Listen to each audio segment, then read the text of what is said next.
नमस्कार, आप देख रहे हैं एनएमएफ न्यूज। आपके साथ मैं हूं भुवन शर्मा। सार्वजनिक जगहों पर नमाज पढ़ने की अनुमति नहीं, यह हमारा या किसी और का कहना नहीं है। यह इलाहाबाद हाईकोर्ट की गई टिप्पणी है उस याचिका पर जिसे खारिज करते हुए कोर्ट ने साफ कहा है कि ऐसी जमीन का, ऐसी भूमि का उपयोग किसी एक पक्ष द्वारा धार्मिक गतिविधियों के लिए नहीं किया जा सकता। हाईकोर्ट ने यह पूरा मामला दरअसल संभल जिले से जुड़ा हुआ है। संभल जिले के गुन्नौर तहसील के अंतर्गत इकोना एक जगह आती है, वहीं के रहने वाले एक शख्स हैं, नाम है असीन। इन्होंने एक याचिका लगाई थी कोर्ट में और कोर्ट ने इस याचिका को खारिज कर दिया। कोर्ट ने और भी बहुत बातें कही हैं। क्या कुछ कहा है कोर्ट ने, ये मैं आपको इस वीडियो के अंदर धीरे धीरे बताऊंगा। लेकिन चूंकि लब्बो लुबाब यह है कि सार्वजनिक जमीन पर नमाज पढ़ने की अनुमति नहीं है, ये एक बहस का मुद्दा इस देश में सियासी तौर पर भी रहा है। और इसी पर बात करने के लिए हमारे साथ इस्लामिक स्कॉलर मुफ्ती शाह मुनकाज़मी साहब हैं और आप उत्तराखंड मदरसा एजुकेशन बोर्ड के चेयरमैन भी हैं, अध्यक्ष भी हैं। बहुत बहुत स्वागत है मुफ्ती साहब आपका एनएमएफ न्यूज़ पर। ये जो खबर आई है मुफ्ती साहब, इस पर आपका क्या कुछ कहना है कि इस्लामिक स्कॉलर होने के नाते, तब जब इस देश में एक बात बार बार विवाद के तौर पर सामने लाई जाती है कि नमाज पढ़ने पर भी ऑब्जेक्शन जताया जाता है जब खुले में नमाज पढ़ी जाती है। क्या कुछ कहना चाहते हैं कोर्ट के इस टिप्पणी पर? देखिए, सबसे पहले तो मैं, क्योंकि आपने एक विशेष समुदाय का जिक्र किया, तो मैं उस विशेष समुदाय से ये कहना चाहूंगा कि आज कोर्ट ने आपको आपका सबक याद दिलाया है।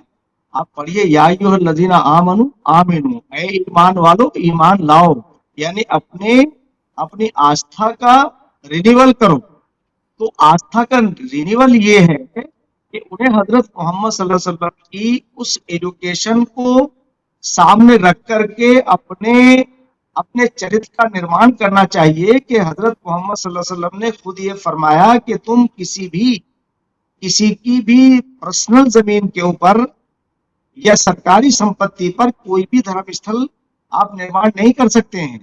तो अब कोर्ट ने वही बात याद दिलाई है कि सार्वजनिक तौर से किसी को भी उसकी अनुमति नहीं दी जा सकती, ना नमाज पढ़ने की दी जा सकती है, ना अन्य किसी गतिविधियों की दी जा सकती है। तो मैं ये समझता हूं कि सनातन धर्म, इस्लाम धर्म, इन सब के अनुयायियों को ये चाहिए कि वो अपने आचरण को अपने धर्म के अनुसार बनाएं, न कि ऐसी अव्यवस्था को पैदा करने का प्रयास करें कि जिससे आम जनमानस को असुविधा का सामना करना पड़े।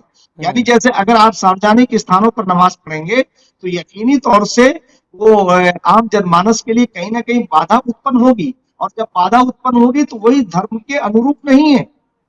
मैं ये समझता हूं कि माननीय हाई कोर्ट का ये फैसला और उन जजों का जो फैसला है वो बहुत न्याय संगत है। और जजों ने, जाहिर बात है कि उन तमाम धर्मों का अध्ययन भी किया है कि जिसके अनुसार, जिसकी रोशनी में, जिसके प्रकाश में उन्होंने ये फैसला लिखा है। लेकिन मुफ्ती साहब, हमारे देश के अंदर खासतौर पर उत्तर प्रदेश में ही खुले में नमाज को लेकर के आपने देखा है कि किस तरीके का एक चलन है, एक परिपाटी रही सालों से।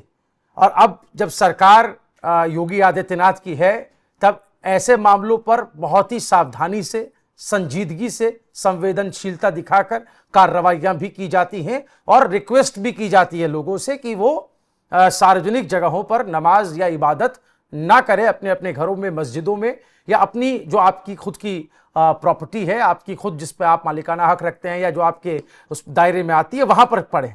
तो इस बात पर हम तो देख चुके हैं शासन की तरफ से भी मंशा साफ है, लेकिन ये परिपाटी कहां से शुरू होती है, ये कल्चर भारत के अंदर कहां से आया? आप तो कह रहे हैं कि इस्लाम इस बात की इजाजत देता ही नहीं है, तो ये कौन लोग हैं, कहां से आया, इनको किसने दिशा दिखाई, ये थोड़ा सा आप समझाने की कोशिश करेंगे हमें? ये बिल्कुल वही कल्चर है कि जिस धर्म को मानते हैं या जो धर्म की सीख है, उसने उनका कुछ बिगाड़ा ही नहीं। यानी उन्होंने उससे कुछ सीखने का प्रयास नहीं किया और अपनी मनगढ़ंत बातों को उस पर लागू किया।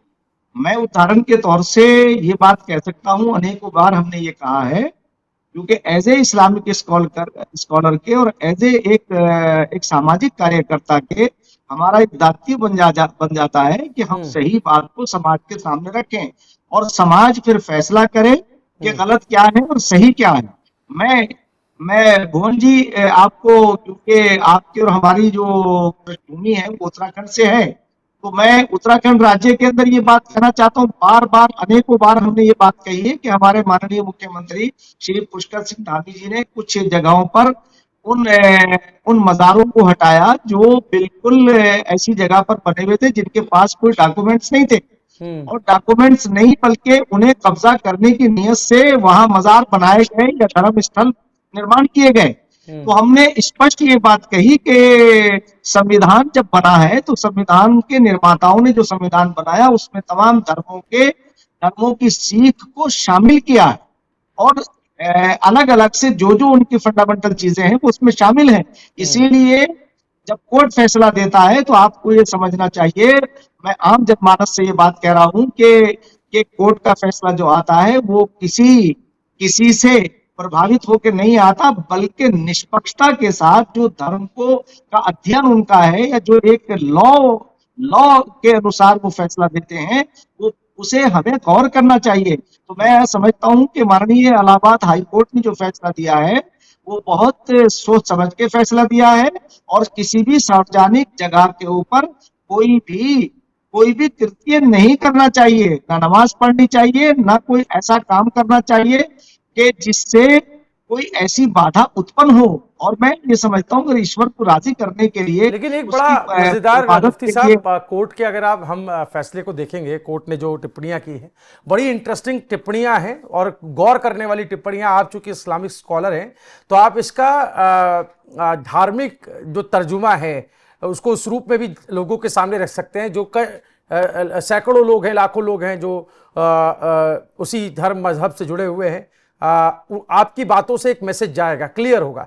कोर्ट की टिप्पणियां कई बार टेक्निकल होती हैं, लेकिन उसको आप थोड़ा सा आसान भाषा में और लोगों को समझाने वाले पॉइंट ऑफ व्यू से बताएंगे तो मुझे लगता है बहुत लोगों तक एक अच्छा संदेश जाएगा। कोर्ट कहता है कि परंपरा, जो आपकी परंपरा है, उससे इतर गतिविधियों पर राज्य को हस्तक्षेप का अधिकार है। अगर आप अपनी परंपरा के अलावा कुछ ऐसा करते हैं जिससे दूसरे की भी स्वतंत्रता बाधित होती है, तो इसीलिए कोर्ट कहता है कि किसी भी व्यक्ति या समूह की धार्मिक स्वतंत्रता पूर्ण नहीं है। मतलब ये नहीं कि आप धर्म के नाम पर आजादी के मामले में कुछ भी करेंगे। तो थोड़ा सा ये समझाएं, कोर्ट की इस टिप्पणी को बताएं।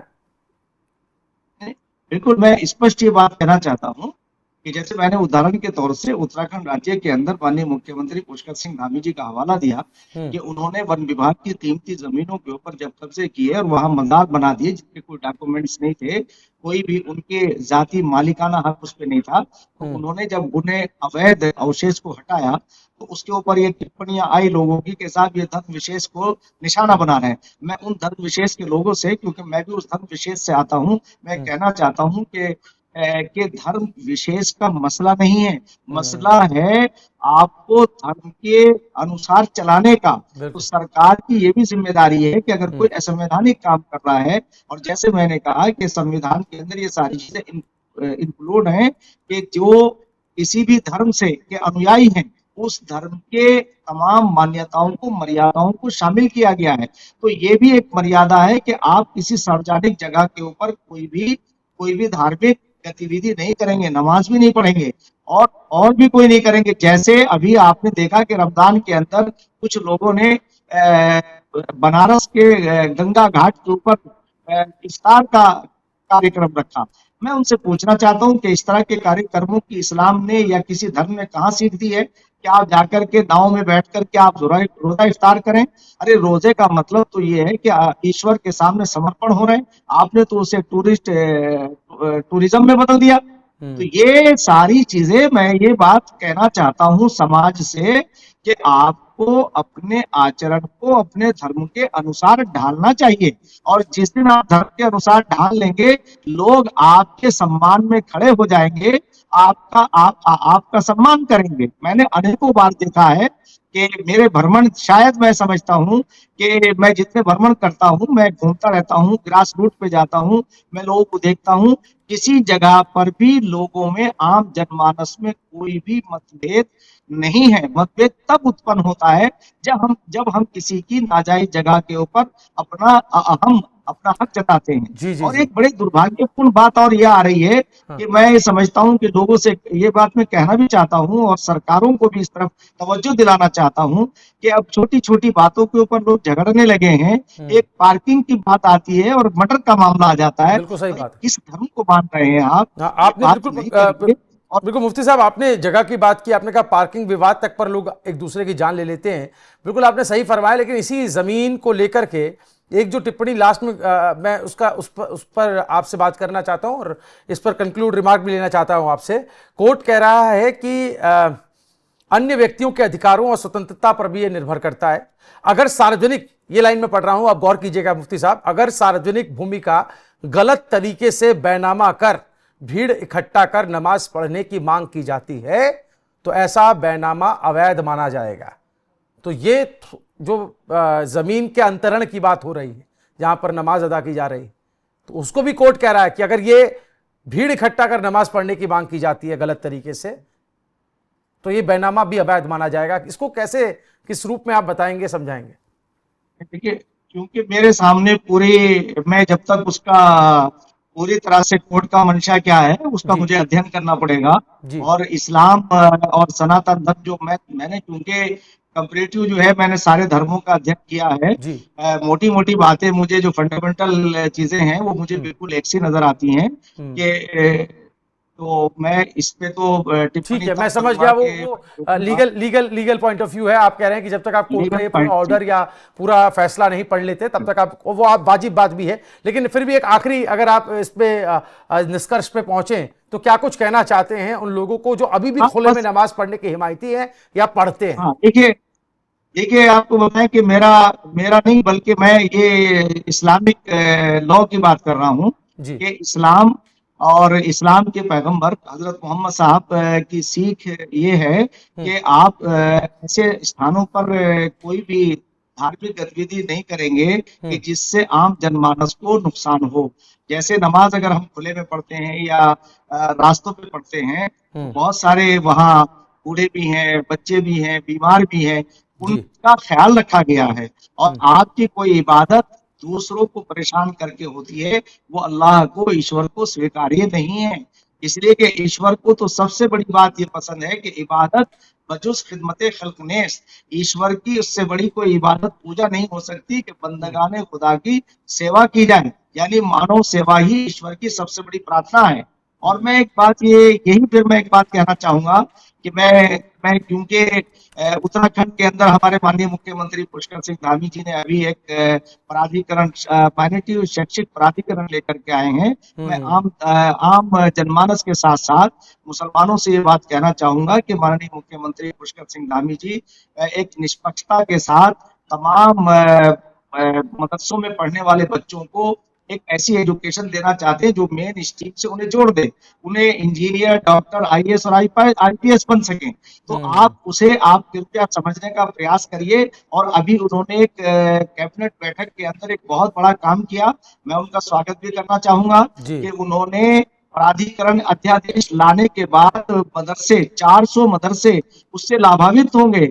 432 मदरसे, हम 52 मदरसे हमारे यहाँ रजिस्टर्ड हैं और सीधे वो जनपद लेवल से, यानी जिले लेवल से उन्हें मान्यता मिल जाएगी। और वो अपने उन बच्चों में राज्य का जो सिलेबस है उसे पढ़ाएंगे। उस राज्य के सिलेबस को पढ़ाने के बाद वो बच्चे जब अपने पैरों पे खड़े होंगे तो वो, आपको बता दूं कि कुछ लोगों ने, तथाकथित लोगों ने मुसलमानों को आरएसएस और बीजेपी से डरा के वोट बैंक बनाया था। यानी मैं इशारा करना चाह रहा हूँ कांग्रेस की तरफ। तो वो वोट बैंक नहीं बन सकेंगे। तो कुछ लोग भ्रम पैदा करने का प्रयास कर बिल्कुल। रहे हैं। मैं उनसे कहना चाहूंगा कि ये उन बच्चों के हित में है।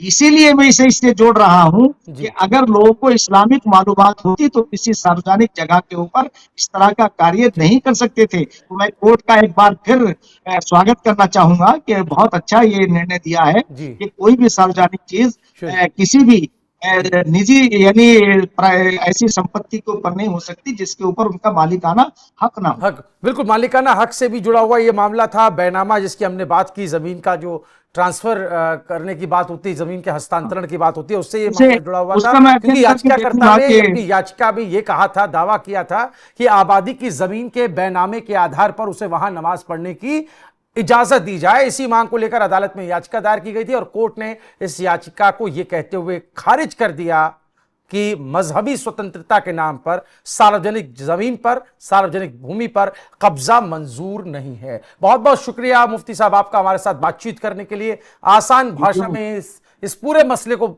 आवाम तक पहुंचाने के लिए, बताने के लिए। अब जनता के ऊपर छोड़ते हैं, जनता इस पर अपनी क्या राय रखती है, वो आपकी इन बातों को कितना पसंद करती है और कोर्ट के इस फैसले को किस नजर से देखती है, जरूर कमेंट करके बताइएगा। वीडियो को ज्यादा से ज्यादा शेयर कीजिए। देखते रहिए एनएमएफ न्यूज। नमस्कार।